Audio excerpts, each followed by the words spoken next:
বাংলার ফুটবল উঠছে না বিকজ অফ এই ইউথ ডেভেলপমেন্টের প্রপার রোড ম্যাপ নেই, প্রপার ডেভেলপমেন্টের কোনো ছিল। আর নার্সারি লিগ যেগুলো খেলা হয় যে মাঠে, 5th ডিভিশন 4th ডিভিশনে যে মাঠে খেলা হয়, তুমি কি মনে করো যে এই মাঠ থেকে খেলে আমরা বাংলার ফুটবল? যারা ক্ষমতায় আছে তারা পরিকল্পনা নিয়ে কোনো চিন্তা করে না।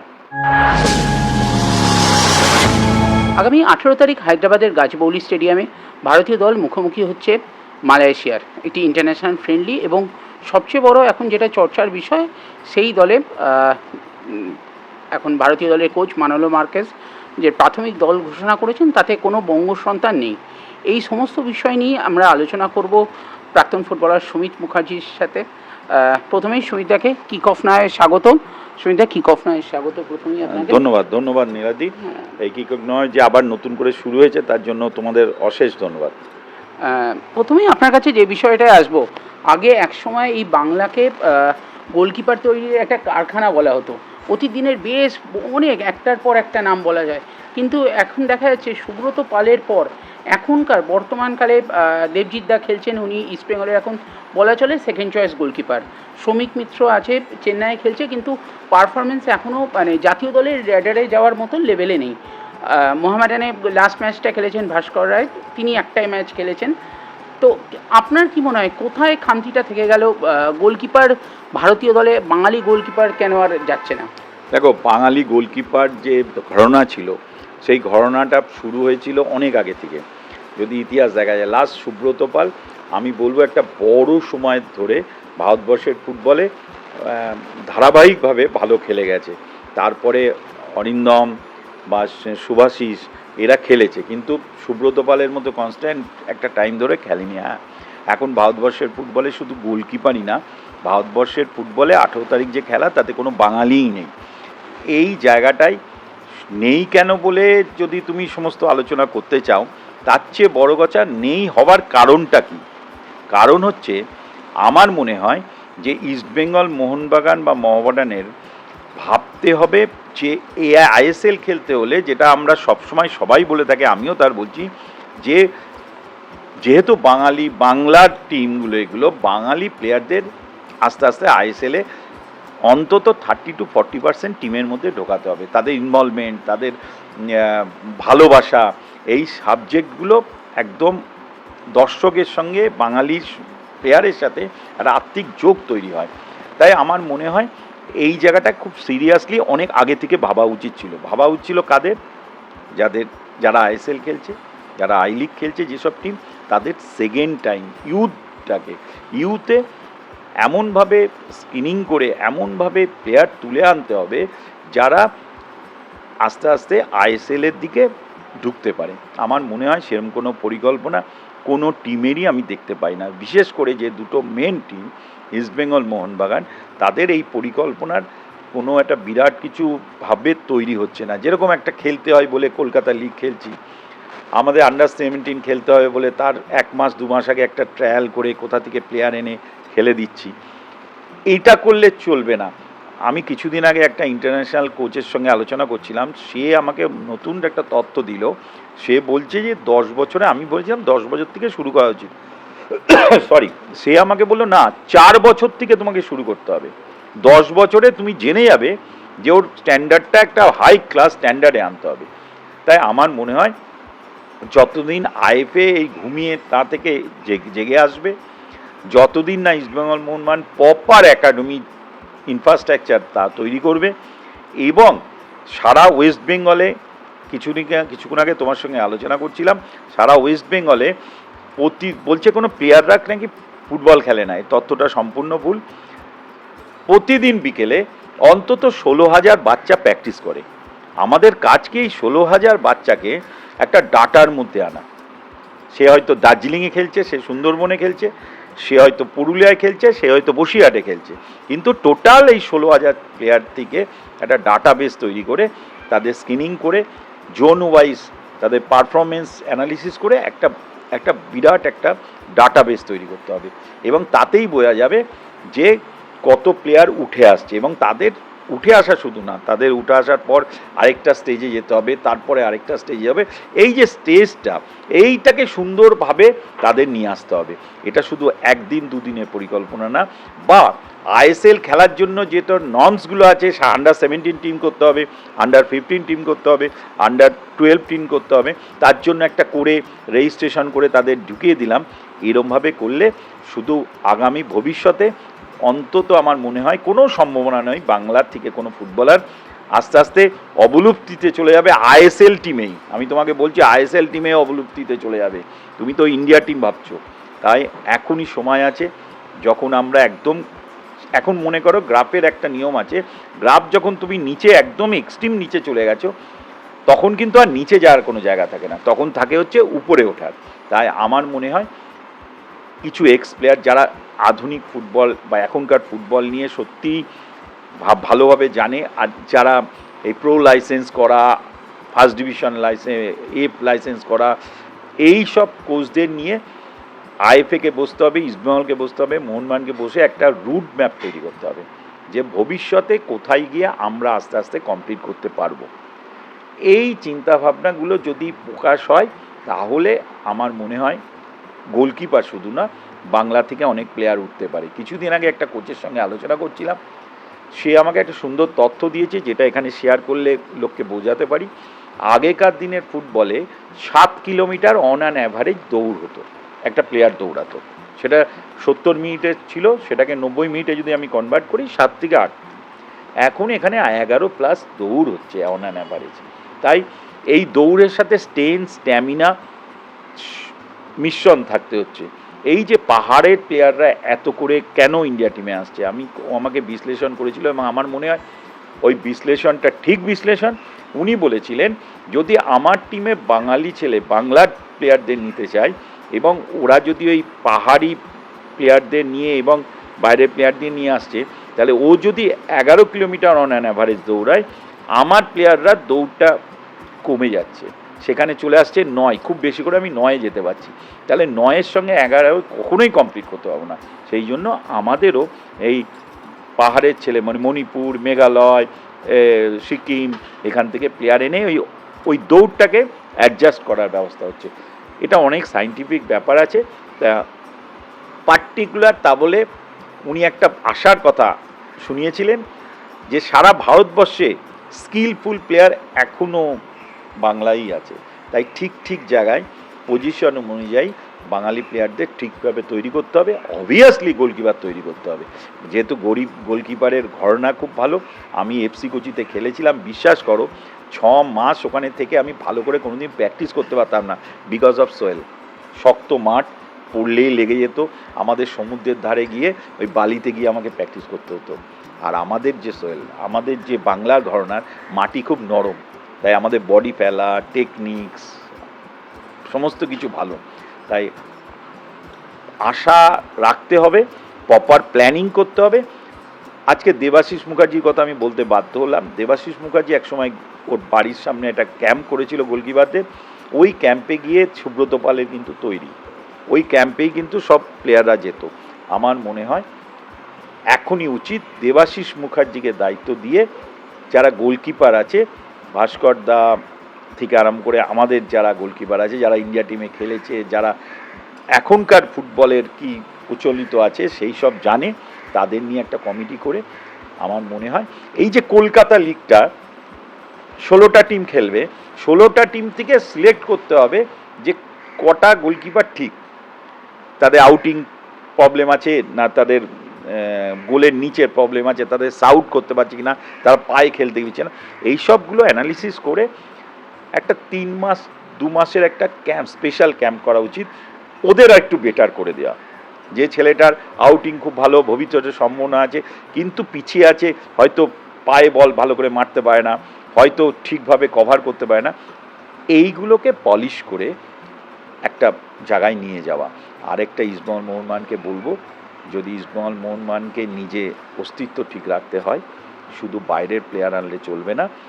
যে প্লেয়ার মিডল ক্লাস, মানে একই বাংলায় আছে, তাকে কেরল থেকে আনার দরকার নেই, তাকে বাঙালি প্লেয়ারটাকেই প্রেফারেন্স দেওয়া উচিত, বাংলার প্লেয়ারকেই প্রেফারেন্স দেওয়া উচিত। আমার মনে হয় সেটা এখন দেয়া হচ্ছে না, হয়তো কারণ আছে কিছু, কিন্তু আমার মনে হয় বাঙালি ছেলেদের আস্তে আস্তে সামনের সারিতে আনতেই হবে, কেননা বাংলার ফুটবল এত সহজে হার মানতে পারে না। তাহলে আমার মধ্য কথা একটা কথাই হলো, আইএফএকে প্রপার চিন্তাভাবনা করতে হবে, কিছু এক্স প্লেয়ার যারা আধুনিক ফুটবল সম্বন্ধে ওয়াকিবহল, প্লাস কোচ যারা প্রো লাইসেন্স করা, ফার্স্ট লাইসেন্স করা, আমি রঞ্জন চৌধুরী, রঞ্জন ভট্টাচার্য, বিশেষ করে এই দুজনের নাম বলছি, এরা এখন বাংলার ফুটবলে সত্যি প্রতিশ্রুতিমান কোচ, তার সাথে শঙ্করলাল চক্রবর্তী, এদের আনছে। কেন এই ঘটনাতে এরা কিন্তু রয়েছে, এরা জানে যে সারা ভারতবর্ষে কি হচ্ছে, তাই এদের নিয়ে এসে তার সাথে আমাদের মতো এক্স প্লেয়ারদের আলোচনার মধ্যে, আমাদের মধ্যে মানে কি, আমি নামই করে দিচ্ছি, দেবাশিস মুখার্জিকে রাখতেই হবে, তার সাথে কেন ওই প্র্যাকটিস করাবে, তার সাথে যে গোলকিপার যারা এক্স আছে তাদের নিয়ে একটা সুন্দর পরিকল্পনা করে প্রতিটা জোন ওয়াইজ চিন্তা করতে হবে। যে ডিফেন্ডার তরুণ দে, মনোরঞ্জন ভট্টাচার্য, এদের নিয়ে রাখতে হবে, কেননা এখনও ডিফেন্স আমাদের বাংলায় খুব ভালো ভালো ডিফেন্ডার আছে। হাফে পজিশন প্রতিটা ডিভিশনে কিছু কিছু এক্স প্লেয়ারদের নিয়ে এসে একটা স্ক্রিনিং করে ভালো করে গ্রাসরুট থেকে ডেভেলপ করতে হবে। এবং কলকাতা লিগের যে টিমগুলো হয় সেই টিমগুলো তারা এসে দেখে তার থেকে বেস্ট 10 জনকে ওরা বাঁচবে। ওদের কি ভুল আজকে মনোরঞ্জন ভট্টাচার্য যদি কোনো স্টপারকে, বাংলার কোনো কলকাতা লিগের স্টপারকে তার ভুলগুলো নিজে হাতে শিখিয়ে দেয়, তবেই তো ডেভেলপমেন্ট হবে। সে তো ভুলগুলো শুধু, আমি তোমাকে নির্দ্বিধায় বলতে পারি, আমি যখন 86-এ ইস্টবেঙ্গলে গেছিলাম, তার আগে টালিগঞ্জ খেলেছি, এরিয়ান খেলেছি, ইন্ডিয়া টিমেও খেলেছি, কিন্তু একদম তোমায় বলছি, যখন ইস্টবেঙ্গলে গেলাম, ভাস্কর কাছে আমি জানতে পারলাম যে পজিশন জ্ঞান, কেন বড় টিমে খেলতে হলে কী কী লাগে, এবং প্রথম গানে শিখলাম। তাহলে আজকে তো এদের সাহায্য নিয়ে ওভারঅল একটা বড় প্রজেক্ট তৈরি করতে হবে। এই প্রজেক্ট তৈরি করে zone wise, division wise x প্লেয়ারদের সঙ্গে ইনভলভ করে এই কোচদের নিয়ে একটা বড় একটা ওয়ার্কশপ তৈরি করে ডেভেলপ করতে হবে। এটা একদিন দুদিনে হবে না, এটা 3 বছরের পরিকল্পনাতে আমার মনে হয় এই রোড ম্যাপ নিয়ে যদি এগোনো যায়, তাহলে হয়তো আফটার 3 ইয়ার্স আমাদের বাংলার ফুটবল অনেকখানি এগোবে, আমার বিশ্বাস। আইএফএর যে পরিকল্পনা আপনি যে বলছিলেন এক্স ফুটবলারদের আপনাদের ডেকে করা, আপনার কি মনে হয় সেই বিষয়টা এখনও খামতি আছে আইএফএর তরফ থেকে, যে তাদেরকে ডেকে আনা, তাদের সাথে কথা বলা, তাদের সাথে বিভিন্ন পরিকল্পনা করা, এই বিষয়ে এখনো খামতি থেকে? আমি 3টে জিনিস বলছি। ফার্স্ট ডাকতে হবে হচ্ছে যারা এখনকার দিনে ফুটবলটা জানে, যেমন রঞ্জন ভট্টাচার্য, রঞ্জন চৌধুরী, শঙ্করলাল চক্রবর্তী, এরা কিন্তু এই আইএসএল, আই লিগে যেসব প্র্যাকটিস হয় কীভাবে হয়, কারণ তারা প্রো লাইসেন্স করা, সমস্ত লাইসেন্স করা, প্লাস টিমগুলো ভালো করছে, এদেরই সামনে রাখতে হবে। এদের কাছে বরঞ্চ আমাদের শিখতে হবে। যারা এক্স প্লেয়ার তারা থাকবে, তাদের কাছে, ওদের কাছে, কেন ওরা আধুনিকটা জানে। আমরা যারা খেলেছে সব 70 দশকেও 80 দশক, তখনকার ঘরানা, তখনকার ফুটবল, আর এখনকার ফুটবল কমপ্লিটলি চেঞ্জ হয়ে গেছে, কিন্তু এনাদের অভিজ্ঞতা তো অস্বীকার করতে পারবো না। তাহলে এক্সপার্ট এবং এনাদের অভিজ্ঞতা, কলকাতা লিগের বেস্ট 10টা ডিফেন্ডার, বেস্ট 10টা সাইড ব্যাক, বেস্ট 10টা গোলকিপার, 10টা না হলেও 5টা ভালো গোলকিপার, এদের নিয়ে একটা স্পেশাল ট্রেনিংয়ের ব্যবস্থা করতে হবে, এবং উদীয়মান ফুটবলারদের প্রপার ট্রেনিং দিয়ে এক্সপোজার দিতে হবে। তাহলে, এবং ইস্টবেঙ্গল, মোহনবাগান, মহামেডান, এদের আস্তে আস্তে এই প্লেয়ারদের যারা এক লেভেলের প্লেয়ার, তাকে কেরল থেকে না এনে এই বাঙালি প্লেয়ারটাকে সুযোগ দিতে হবে। এইভাবে যদি আস্তে আস্তে সবাই মিলে, কেননা আলটিমেটলি বাংলার ফুটবলের তো একটা প্লেয়ার নেই, এটার কোনো ইন্ডিভিজুয়াল কাউর ক্ষতি না, পুরো বাংলার ক্ষতি। এই বাংলার সবাই মিলে যদি একটা ভালো রোড ম্যাপ করে ভালোভাবে এগোনো যায়, তাহলে বাংলার ফুটবলে উন্নতি হবে। বাংলার ফুটবলে উন্নতি হলে ইস্টবেঙ্গলে উন্নতি হবে, মোহনবাগানে উন্নতি হবে, মহামেডানে উন্নতি হবে, সারা আইএফএর উন্নতি হবে। তাই আরও আলোচনা করে, আরও স্ক্রিনিং করে, এক্সপার্ট লোকদের নিয়ে, I am not say all x player, যারা এক্সপার্ট এই সাবজেক্টে, আর একটা প্রপার বিদেশ থেকে কোনো এক্সপার্ট নিয়ে এসে একটা রোড ম্যাপ তৈরি করতে হবে। আমার মনে হয় যারা এই যে ইন্ডিয়া টিমের যে কোচ, তার সাথে এক্সপার্টরা যদি গিয়ে বসে, যে কেন আপনি নেননি, কী বাঙালি প্লেয়ারদের প্রবলেম আছে, উনি বলে দেবেন যে এই প্রবলেমগুলো আছে। প্রফেশনাল আমাদের যে ইস্টবেঙ্গল, মোহনবাগানের যে কোচ, মহামেডানের যে কোচ, তার সাথেও বসা উচিত, কেন তিনি তো 3-4 বছর ধরে দেখছেন সারা ইন্ডিয়ার ফুটবল, তা ওনাদেরও সাহায্য নিয়ে একটা আইএফএকে খুব খুব সুন্দরভাবে এই প্রজেক্টটা এগোতে হবে। এই প্রজেক্টটা আর আইএফএর দৈনন্দিন কলকাতা লিগ এর ফার্স্ট ডিভিশন খেলা এক না, এই প্রজেক্টটাও চলবে, কলকাতা লিগও চলবে, সন্তোষ ট্রফির টিমও চলবে। এই টোটাল কোয়ার্ডিনেশন যদি ঠিকঠাক হয় তাহলে আগামী 3 বছরের মধ্যে 3 বছরের প্ল্যানের মধ্যে আমি একদম ধারণা আছে যে বাংলার ফুটবল আবার প্রথম সারিতে চলে আসবে। সুমিত, আপনি যেমন বলছিলেন যে ইউথ ফুটবলের উন্নতি করার দরকার, তো ইউথ ফুটবলে আমরা এখনও দেখি যে নার্সারি লিগের যে ম্যাচগুলো হয়, যে গ্রাউন্ড স্ট্যান্ডার্ডে হয়, সেইগুলো কি আদৌ বাংলার ফুটবলের উন্নতি সম্ভব? তাদের যে মাঠগুলো আমরা দেখি ছবিতে, সেগুলো কি আদৌ সম্ভব? আপনি কিছুক্ষণ আগে পরিকল্পনা বিভিন্ন বলছিলেন, আপনার পরিকল্পনা ছিল সেই সমস্ত। না, তুমি নীলাদ্রি, তুমি ঠিকই বলেছো, এটা হবে না। আমি তো বলছি এরমভাবে হবে না, একটা করতে হবে। যেমন ইস্টবেঙ্গল ক্লাব জানে যে আইএসএল খেলতে হলে কিছু কিছু একটা ওই করতে হবে, যে আন্ডার 17 টিম রাখতে হবে। এই রাখতে হবে বলে রাখলে হবে না, এখান থেকে প্লেয়ার তুলতে হবে। এই রাখাটার উদ্দেশ্যটা কি, মোহনবাগানের উদ্দেশ্যটা কি? এখান থেকে তুমি প্লেয়ার তৈরি করো, তাহলে ফুটবলের একটা সাপ্লাই লাইন তৈরি হবে। আইএফএ একটা নার্সারি লিগ করে, আমি তোমাকে বলছি নার্সারি লিগ নিয়ে আমি দেখে বলেছি, অনেক প্লেয়ার বাচ্চা আন্ডার 12 কি সুন্দর খেলে। আমি নিজে একটা পরিকল্পনা করেছিলাম যে 50টা টিম নার্সারি বিতে খেলে, তাদের নিয়ে 100টা ছেলেকে অন অ্যান অ্যাভারেজ 2টো ছেলে নিয়ে 100টা ছেলেকে নিয়ে যদি পুরো মেডিকেল করো, ফার্স্ট মেডিকেল করতে হবে। মেডিকেলে যদি যারা ফিট ফর ফুটবল কিছু প্যারামিটার আছে, দেখে টেকে ওই মেডিকেল থেকে যদি বলে দেয় যে এরা ফুটবলের উপযুক্ত নয়, অন অ্যান অ্যাভারেজ আমি চিন্তা করেছিলাম 30টা ছেলে বাদ হবে, বাদ দিয়ে দাও। আর 70টা ছেলেকে নিয়ে দুটো নর্থ আর সাউথ, দুটো ভালো মাঠে ভালোভাবে কিট দিয়ে, ভালোভাবে কোচ দিয়ে, খুব বেশি বাচ্চাদের কোচ অনেক বেশি লাগে, অন্তত 7-8 জন কোচ থাকতে হবে, কেন প্রতিটা ডিভিশনে স্পেশালাইজড কোচ দিতে হবে, তার উপর চিফ কোচ থাকবে, ম্যানেজার থাকবে। এরকম দিয়ে এদের যদি 5-6 মাস ধরে নানান খেলাধুলো করিয়ে একটা যদি ওদের থেকে 30-35টা ছেলে সিলেকশন করা হয়, করে একটা ভালো মাঠ, ভালো এক্সপোজার, ভালো, এটা হচ্ছে বাংলার প্রোডাক্ট।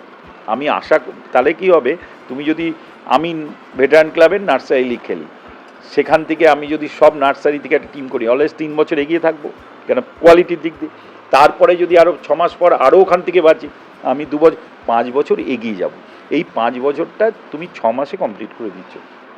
এই ছেলেগুলোকে নিয়ে খুব ভালো প্রেফারেন্স, সবাইকে নিয়ে ভালো মাঠ দিয়ে, ভালো কোচ দিয়ে, আউটসাইড ট্যুর করে, যেটা টাটা করতে হয়, টাটা গভর্নমেন্ট বিদেশে পাঠিয়ে তাদের ট্যুর করে, তা হবে না বললে কোনো কথা হবে? বাঙালি ফুটবলের 100 বছর 150 বছরের গণনা দুম করে শেষ হয়ে যাবে? হতে পারে না। আমাদের পরিকল্পনা নেই, আমাদের করবার ইচ্ছে নেই। আরও কিছু কথা তোমায় বলছি, কিছু কিছু লোক যারা ক্ষমতায় আছে তারা পরিকল্পনা নিয়ে কোনো চিন্তা করে না। কিছুদিন আগে একটা মোহনবাগানের সেক্রেটারি আমি শুনছিলাম, তিনি ইন্টারভিউ দিচ্ছেন যে আমাদের উদ্দেশ্য হচ্ছে ট্রফি জেতা। কত বড় মানে খারাপের চো খারাপ কথা, ট্রফি জেতা তো নিশ্চয়ই। ম্যানচেস্টার ইউনাইটেড ট্রফি জেতে না, বার্সেলোনা ট্রফি জেতার জন্য খেলে না, তোমার রিয়াল মাদ্রিদ ট্রফি জেতার জন্য খেলে না, বায়ার্ন মিউনিখ ট্রফির জন্য খেলে না, তাহলে ওরা আন্ডার 7 ল্যাব কোচিং ক্যাম্পগুলো প্রফেশনালি করায় কেন? কেন করে? তাদেরও তো তাদের ট্রফি জেতার জন্য উদ্দেশ্য না, তারা ওই ক্যাম্পগুলো করার জন্য খেলে কি? তাই তো না?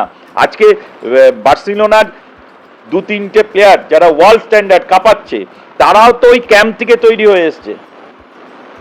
তাই এই সেক্রেটারি পর্যায়ে যদি তার মানসিকতা এরকম থাকে, এবং তার পাশে এক্স প্লেয়ার বসে আছে, কেন বসে আছে তারও আমার কোনো ধারণা নেই, সে কোনো কিছু বলেও না।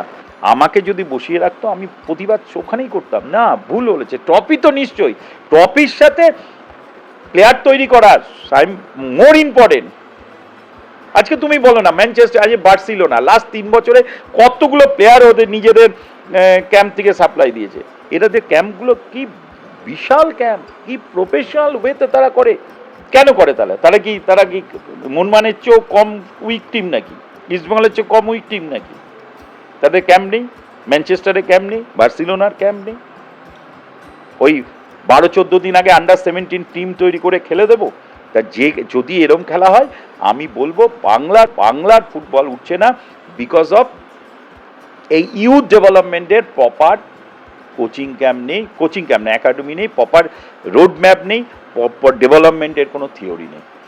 তাই প্রত্যক্ষভাবে না হলেও প্রত্যক্ষভাবেই বলছি, এই জায়গাগুলোকে খুব সিরিয়াসলি আলোচনা। তুমি বলো না নার্সারি লিগ যেগুলো খেলা হয় যে মাঠে, 5th ডিভিশন 4th ডিভিশনে যে মাঠে খেলা হয়, তুমি কি মনে করো যে এই মাঠ থেকে খেলে আমরা বাংলার ফুটবল উন্নতি করবে? তুমি কি মনে করো যে বাংলার ফুটবলের ওই কাদা জল থেকে, তুমি জানো যারা বাচ্চারা তাদের তো শেখাবো ইনসাইড আউটসাইড ডজ, কিভাবে রিসিভিং, কখন পাস করতে হবে, তার জন্য কি দরকার? তার জন্য তো ভালো মাঠটা দরকার। আর আইএফএর কোনো উপায় নেই। আমি আইএফএকে বলেছিলাম নার্সারি লিগটা একটা প্রপার কমিটি করে দাও না, এক্স প্লেয়ারদেরই দাও। আমি ভেটারেন ক্লাবের সেক্রেটারি হিসেবে বলছি, আমরা সবাই মিলে একটা কমিটি করে প্রপার মাঠে খেলা হোক, প্রপার ইকুইপমেন্টে খেলা হোক, প্রপার জিনিসে খেলা হোক।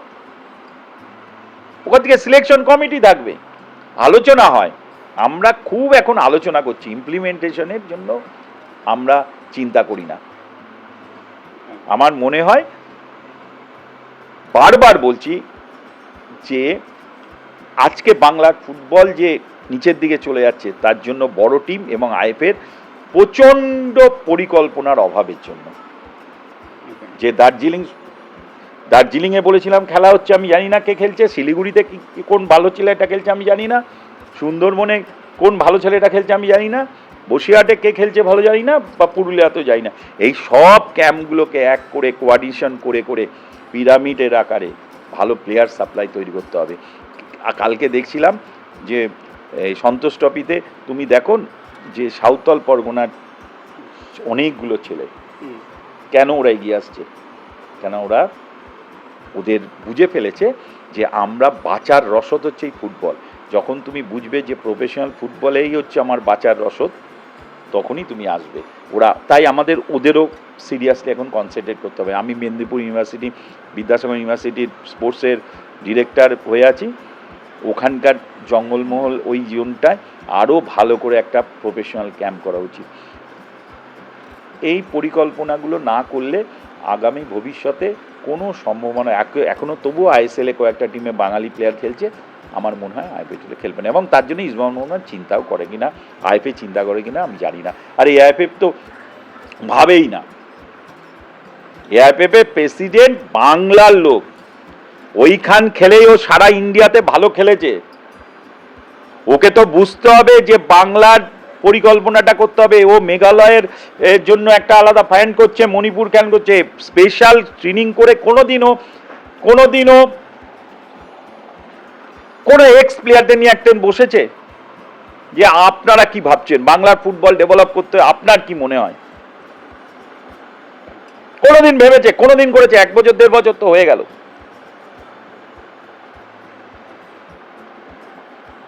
কেরল, গোয়া, বাংলা, আগে ছিল হায়দ্রাবাদ। এই হায়দ্রাবাদের মতো অবস্থা হবে আমাদের। হায়দ্রাবাদ 7 বার ডুরান্ড চ্যাম্পিয়ন। হায়দ্রাবাদের প্লেয়াররা তখন মক্কা মনে হতো ভারতবর্ষের ফুটবলে। আজকে হায়দ্রাবাদ অবলুপ্ত ফুটবল থেকে। এই হায়দ্রাবাদের অবস্থা বাংলারও হবে। আমরা মুখে বড় বড় কথা বলে যাব। আমি তো প্রেসিডেন্টকে বলবো যে ইমিডিয়েট আমার কথা যদি তার কাছে যায়, আমি হতাশ। আমি যখন ওর প্রেসিডেন্ট হলো, আমি ভাবলাম যে ওর সঙ্গে আমার ব্যক্তিগত কোনো একটা সময় আমার খুব ভালো সম্পর্ক ছিল। ওর একটা খেলাতে আমি গোলকিপার, খুব বাজে গোল খেয়েছিল, আমি কাগজে লিখেছিলাম যে ওই গোলটা ওর দোষ না, আমাদের বাঙালি গোলকিপারদের পায়ে ট্রেনিং দেওয়া হয় না। ও আমাকে অ্যাপ্রিসিয়েট করেছিল। ওর সাথে আমি ভেবেছিলাম বিশাল কিছু একটা বাংলা নিয়ে ও ভাববে। ইমিডিয়েটলি বাংলার যারা বাংলা নিয়ে ভাবতে চায়, বাংলার একাডেমি নিয়ে ভাবতে চায়, তাদের নিয়ে বসবে। সব ভারতবর্ষের ফুটবল 126-এ গেছে, আর 2 বছর 3 বছরের মধ্যে 150-এ যাবে। এইসব কর্মকর্তারা যখন না ভাববে, আমি খুবই দুঃখিত। তবে কি বলছি, বাংলার প্লেয়ারদের কোনো দোষ নেই। আমরা যারা বসে আছি, আমি আজকে ভেটারেন্স ক্লাবে 2 বছর বসে আছি, কি ক্যাম্প করি? অর্ডিনারি ক্যাম্প করি। আমরা পারছি না, আমাদের সরে যাওয়া উচিত। যারা পারবে তাদের দায়িত্ব দেওয়া উচিত। না হলে বাংলার ফুটবলে কেন গোলকিপার উঠছে না? এই 18 তারিখে খেলা, তাতে একটা বাঙালি নেই। তুমি আর্জেন্টিনার সঙ্গে খেলাই ফার্স্ট নেহরু কাপে 11 জন বাঙালি। একদমই তাই। কেন হচ্ছে না, কেন হচ্ছে না, কেন হচ্ছে না? তুমি ইস্টবেঙ্গল মোহনবাগান চিন্তা করে যে পৃথিবী হচ্ছে গরম বছর, ওদের কোনো রেসিডেন্সিয়াল ভালো ক্যাম্প আছে? ওখান থেকে রোড ম্যাপ আছে যে ওখান থেকে ওরা কোথায় যাবে, তারপরে কোথায় যাবে, তারপরে কোথায় যাবে? আইএফের কোনো ইচ্ছা আছে যে এরকম একটা ভালো ক্যাম্প করার?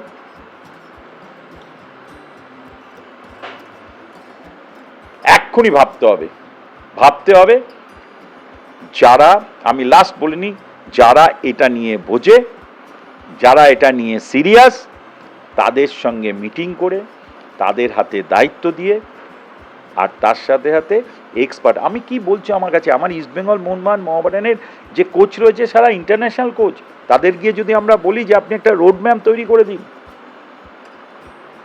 বাংলার ফুটবলের জন্য, আমার মনে হয় না তারা কোনো অন্যায় করবে। এই যে গোলকিপার কোচ আছে যে টিমগুলোর, তাকে গোলকিপার যারা কোচ আছে তাদের নতুন করে ট্রেনিং দেবে যে আধুনিক গোলকিপিং কি। আমাকে কোনো একটা বড় টিম গোলকিপার কোচ হতে বলেছিল এই 1-1.5 বছরের মধ্যে, আমি সাথে সাথে প্রত্যায়ন করেছি, কেন আধুনিক গোলকিপিং ট্রেনিং আমি জানি না। গোলকিপিং ট্রেনিং করতে হলে যে জিনিস, যে ইকুইপমেন্ট দরকার আমি জানি না। আমাদের সময় গোলকিপিং, এখন গোলকিপিং অনেক পার্থক্য হয়ে গেছে। তাই ওদের কাছে শিখে নিতে হবে। আমার কাছে তো অস্তই রয়েছে, আমার কাছে ইস্টবেঙ্গলে অত বড় কোচ রয়েছে, মোহনবাগানে অত বড় কোচ রয়েছে, মোহনবাগানের কোচ রয়েছে, তাদের কাছে গিয়ে যদি আইএফএ সবাই মিলে এক্সপ্লেয়ারে বসে যে আপনারা 3 জন বসে একটা ডেভেলপমেন্ট অফ বেঙ্গল ফুটবলে একটা রোড ম্যাপ করে দিন, করবে না? এবং আধুনিক ট্রেনিং করতে হবে। ওই মাঠে গেলাম, একটা প্র্যাকটিস করলো, চলে আসলাম, এই হলাম না, প্রপার লক্ষ্য রাখতে হবে। তোমার যদি একটা লক্ষ্য থাকে যে আমি এখান থেকে ভালো খেললে ওখানে যাব, ওখান থেকে ভালো খেললে ওখানে যাব, ওখান থেকে ভালো খেললে আমি এই করব।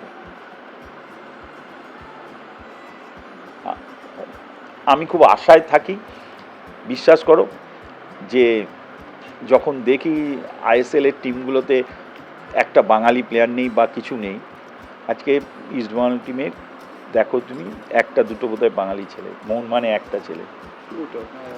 ভাবতে হবে তো, ভাবতে হবে, ভালো করে ভাবতে হবে, ভাবাটা ইমিডিয়েট ভাবতে হবে, না হলে বাংলার ফুটবলের কোনো ভবিষ্যৎ নেই। অসংখ্য ধন্যবাদ সুমিতদা আমাদের সাথে কথা বলার জন্য, কিক অফ নেওয়ার জন্য। ফুটবল নিয়ে আলোচনা করলে আলোচনা শেষ হতে চায় না, তবে একটা শেষ হওয়ার তো সময় থাকেই। তো আজকের মতন এখানেই শেষ করলাম। আপনারা দেখতে থাকুন কিক অফ নাও। আমার ক্যামেরায় সৈকতের সাথে আমি নীলাদ্রি। আজকের মতন এখানেই শেষ করলাম। ধন্যবাদ।